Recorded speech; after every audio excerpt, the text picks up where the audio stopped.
Now that same day, two of them were going to a village called Emmaus, about 7 miles from Jerusalem. They were talking with each other about everything that had happened. As they talked and discussed these things with each other, Jesus himself came up and walked along with them, but they were kept from recognizing him. He asked them, "What are you discussing together as you walk along?" They stood still, their faces downcast. One of them, named Cleopas, asked him, "Are you the only one visiting Jerusalem who does not know these things that have happened there in these days?" "What things?" he asked. "About Jesus of Nazareth," they replied. "He was a prophet, powerful in word and deed before God and all the people. The chief priests and our rulers handed him over to be sentenced to death, and they crucified him. But we had hoped that he was the one who was going to redeem Israel. And what is more, it is the third day since all this took place.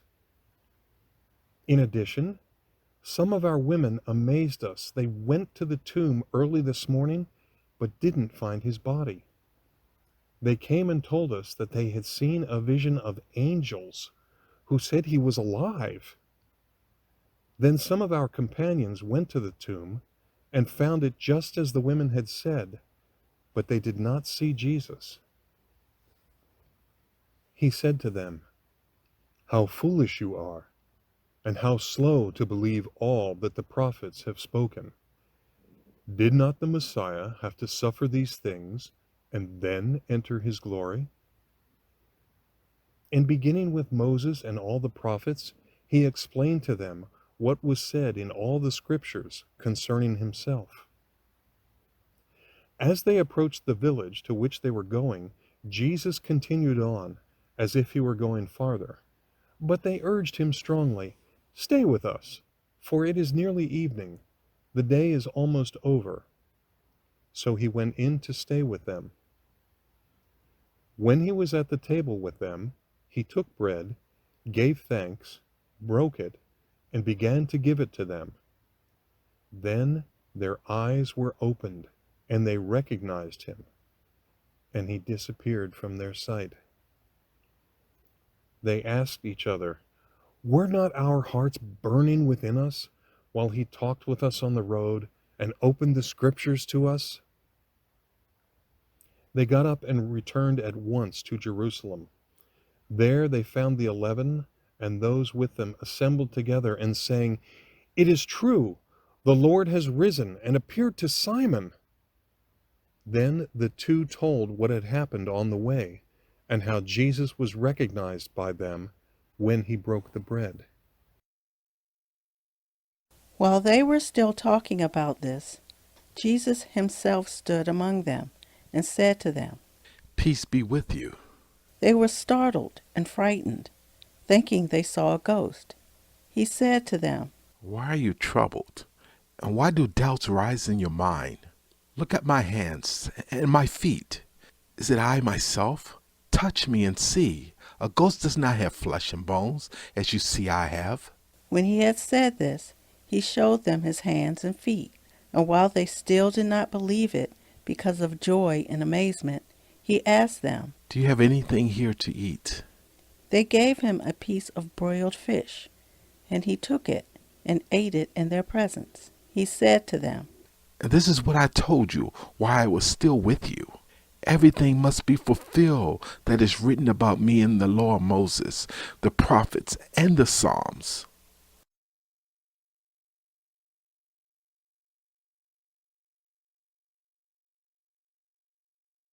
Everyone, this is Matthew. I'm the lead pastor here at Cedar Ridge and want to welcome you this morning. Thank you so much for joining us and happy Easter to everyone. And I think this has to be the most unusual Easter we've ever celebrated together. Right, it's a very unusual time, but Easter is an unusual time. And we just heard in that story, or the stories that were read to us, how the disciples at that first Easter were afraid. They're separated from one another, that some of them have locked themselves away. They've lost hope. They're confused. They feel like they failed, and it's into that context that Jesus comes with love and kindness and compassion. But it still takes them a while to work it all out. Jesus appears, but they don't recognize him at first. They're not sure if it's all true. And that probably seems surprising to us as we read the story. But of course, we've got the benefit of hindsight. We know how it all plays out. And they didn't. Let's face it, the resurrection, as it's told to us in these stories, isn't really all that dramatic. It's quite gentle and quiet. At Jesus' birth, there was a host of angels proclaiming his birth.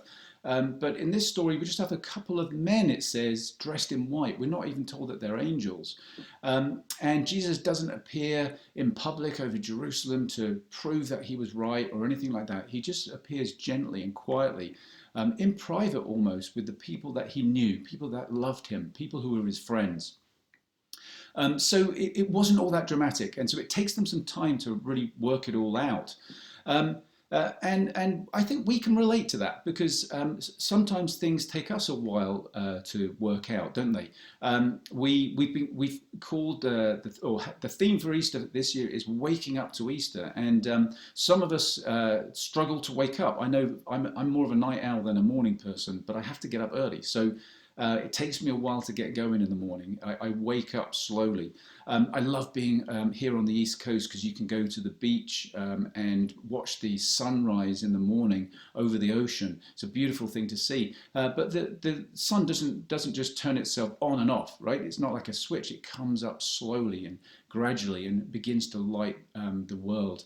And that's often how it is for us as we follow Jesus. We don't necessarily get it all at first. We don't understand it. We don't practice it all. But slowly we wake up and we become better people. We become more like Jesus. And we've been looking at the Sermon on the Mount over the last few weeks, and we've seen there that it takes some time for us to really understand what Jesus is talking about. Sometimes what he says doesn't always make sense, like love your enemies. That at first doesn't seem to make sense, or turn the other cheek when somebody offends us. But over time, we wake up to the truth of that reality, and then we put it into practice, and that itself can be challenging and difficult, but it takes time. So these disciples are taking their time, but we can take courage from that, I think, because Jesus isn't here to judge us because we haven't got it all right yet, or because we don't fully understand all yet. Jesus is compassionate towards us. And he said in Matthew's Gospel, talking about the kingdom of heaven, this way of life that he was teaching us in the Sermon on the Mount, Jesus says in chapter 13, verses 31 to 33, it says, he told them another parable. The kingdom of heaven is like a mustard seed, which a man took and planted in his field. Though it is the smallest of all seeds, yet when it grows, it is the largest of garden plants and becomes a tree so that the birds come and perch in its branches. He told them still another parable. The kingdom of heaven is like yeast that a woman took and mixed into about 60 pounds of flour until it worked all through the dough. So there Jesus is telling us that there are small things that make a big difference. We don't have to be big. We don't have to be significant. We don't have to get it all at once. But the kingdom of heaven comes slowly and works its way into our lives. It begins small and grows and becomes something much bigger and stronger. Jesus mentioned mustard seeds before in Matthew's Gospel, or later on in chapter 17. He said to us, truly I tell you, if you have faith as small as a mustard seed, you can say to this mountain, move from here to there, and it will move. Nothing will be impossible for you. So let's remember that, especially in these difficult times that we're in, that we don't have to be on top of everything. It's okay to struggle. It's okay to have questions. But we are, as we begin small, as we begin steady and slowly, we can wake up to the truth of the risen Christ, of the reality that Jesus brings to us today. We're going to move on now to have an opportunity to spend some time on some guided meditations. These are designed to help us wake up to Easter, to wake up to that reality. And there are two alternatives. You may want to do one of them, or you could even do both of them. The first one is related to that story we heard of that couple on the road to Emmaus. and it involves going outside. Now, with everything going on at the moment, obviously we have to be very careful about that and practice social distancing. So if you're able to do that and you're able to go outside, that would be a great way. You can go on a little journey of your own, and the meditation will guide you through that. The other option would be to stay in your home.